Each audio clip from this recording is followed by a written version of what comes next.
네, 한남 더힐이라는 아파트가 있습니다. 서울 한남동의 고급 아파트인데 이 다주택자를 겨냥한 정부의 부동산 대책이 이곳에서는 통하지 않았다고 합니다. 이 최상위층 다주택자들을 집중 취재한 KBS 시사기획창 우한울 기자 나왔습니다. 안녕하십니까? 안녕하세요. 자, 이게 한남동에 있는 아파트인데 이게 언제 지어진 아파트죠? 그 한남더힐은 그 국내 최초의 민간 임대주택 아파트인데요.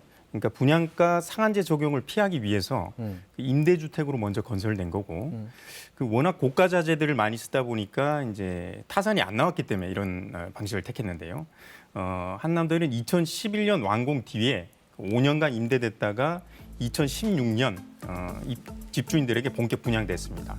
아파트 규모는 모두 그 600채고요. 그 공급 면적별로 보면 80평형대 이상이 전체 절반이 300채 이릅니다. 이 가격이 굉장히 높다라고 하는데 어느 정도 수준이나 됩니까? 네, 가장 넓은 그 330제곱미터, 그러니까 100평형의 최고가가 82억 원으로 82억. 저희가 파악이 됐고요. 그러니까 이게 전용 면적 기준으로 보면 이제 한 평형당 이제 그 1억 원 이상을 호가한다 이렇게 보시면 되겠습니다. 아파트에 뭐 재벌가들도 살고 막 그렇습니까? 어떻습니까? 유명한 사람들도 많이 산다고 그러던데. 네, 그렇습니다. 그 최고가 아파트, 그 이제 이름에 걸맞게 이제 재벌 일가들이 많이 살고 있는데요. VCR 한번 보실까요? 네. 가장 꼭대기동에 그 LG그룹 구강모 회장이 두 채, 1, 2층 한 번에 사서 살고 있고, 네. 182평 정도입니다. 그리고 바로 옆에 두산가 그 3세 박용현 두산그룹 전 회장 집이 있고요. 그리고 현대가 3세인 선동욱 씨 집. 그리고 옆에는 홍석현 중앙그룹 회장의 아들 홍정인 JTBC 상무자택이 있습니다. 그리고 아랫동으로 쭉 내려오면 그 LG그룹 일가가 같이 모여 사는데요. 3세인 구동희 이원 대표이사를 비롯해 일가 7명이 6채를 보유 중입니다. 그리고 롯데가 장남인 신동주 JSDJ 그 코퍼레이션 회장이 개인 명의 한 채, 법인 명의 한 채 이렇게 보유 중이고요. 연예인들도 있습니다. 그 배우 김태희, 소지섭, 한효주, 그리고 BTS는 그 숙소가 한남더힐인데요. BTS 멤버 중 그 진과 RM이 한남더힐을 개인적으로 매입하게 됐습니다. 자, 이제 이 아파트를 취재한 게 이 정부의 부동산 대책이 먹히지 않았다라는 것을 지금 그렇습니다. 조명하기 위해서 이 아파트를 취재를 한 건데 이제 문재인 정부 출범 이후에 이제 부동산 대책을 계속해서 내놓지 않았습니까? 네네. 초창기에 내놨던 대출 규제 정책은 이곳에서 사는 분들한테 잘 먹히지 않았다면서요?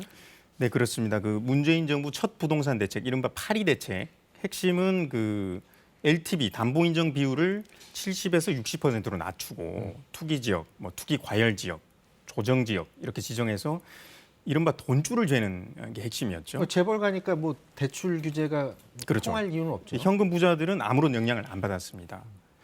한남더힐에서도 이제 공교롭게 이때 거래가 가장 많이 있었는데요. 네.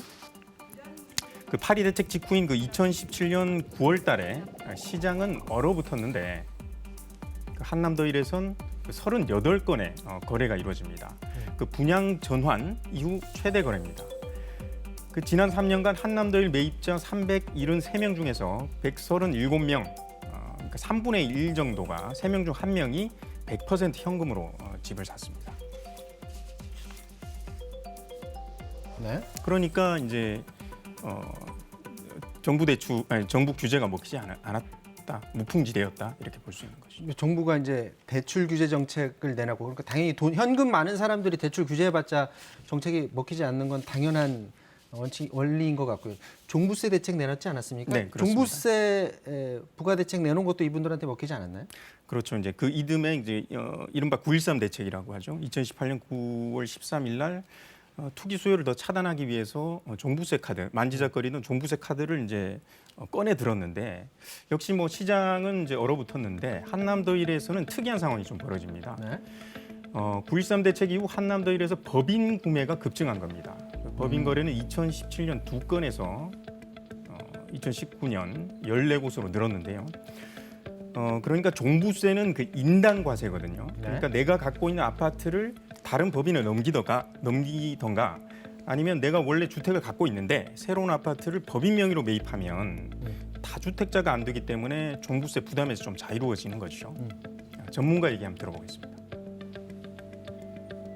최대한 다른 인격체에 분산을 시켜놓는 게 일단은 가장 기본적으로 그냥 누구든지 생각할 수 있는 절세 방법이라서 그 부분은 확실하다고 보입니다.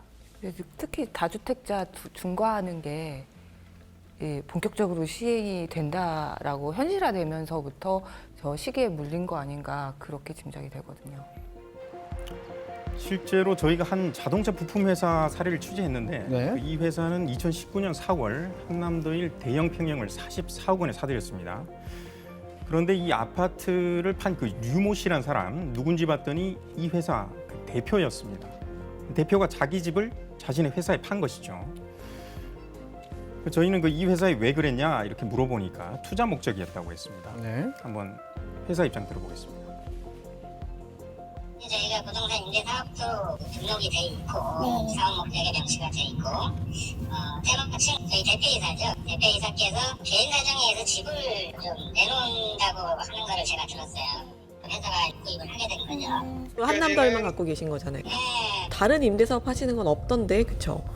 네 그렇죠. 이 회사 대표는 여전히 그 한남도일에 살고 있고요.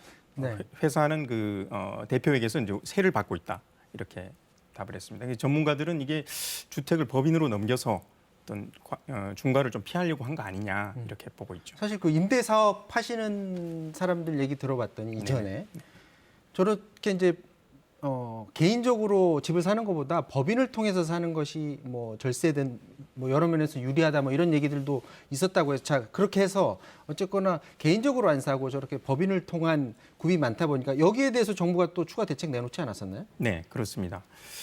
그런데 이제 그 법인 이른바 이제 법인의 형식만 빌려서 이 조세 포탈을 하게 되면 이제 문제니까요. 네. 그리고 정부 대책도 먹히지 않고.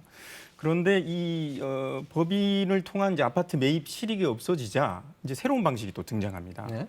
바로 이제 신탁이라는 건데요. 앞서 법인에 이제 아파트를 넘긴 거랑 이제 구조적으로는 비슷합니다.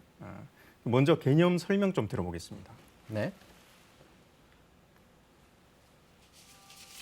정말 쉽게 말하면 자기가 갖고 있는 재산을 좀 대신 관리해 주세요. 이렇게 전문가한테 의뢰를 하는 겁니다.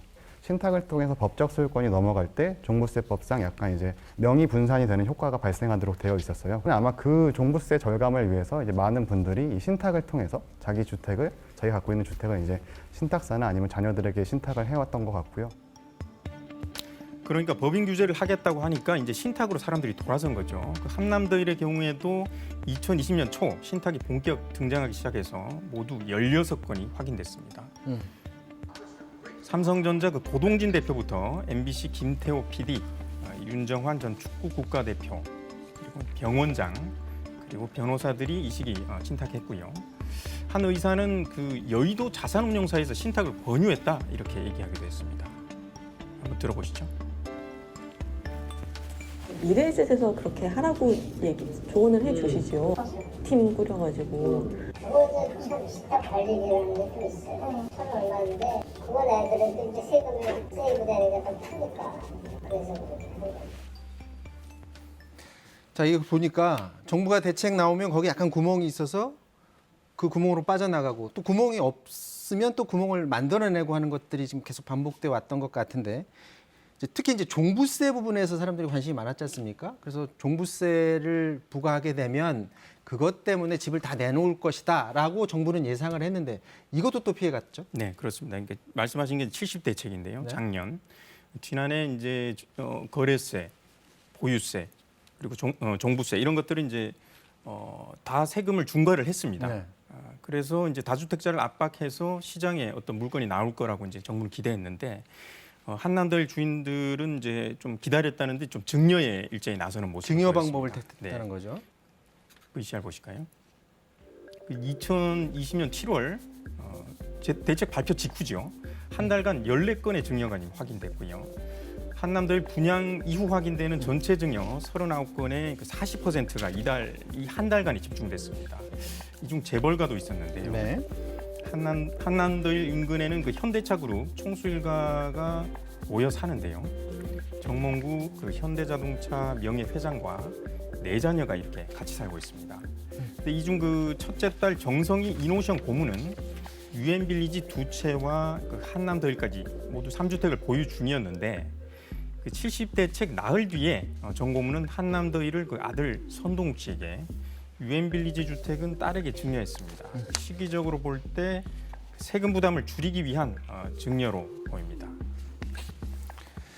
자, 시사기획 창을 통해서는 굉장히 다양한 문제들을 언급을 했는데 이 프로그램 하나로 다주택자 문제들을 다 다뤄보지는 못했을 테고 좀 더 이제 입체적으로 이 사안도 좀 살펴봐야 될 것 같고요. 또 부동산 대책 자체가 워낙에 이제 어려운 문제이기 때문에 이번 대선에서도 이 문제를 가지고 또 주자들이 좀 더 많은 토론도 좀 필요하지 않을까 그런 생각을 해봅니다. 오늘 시간 관계상 좀 여기서 마쳐야 될 것 같네요. 여기까지 하도록 하겠습니다.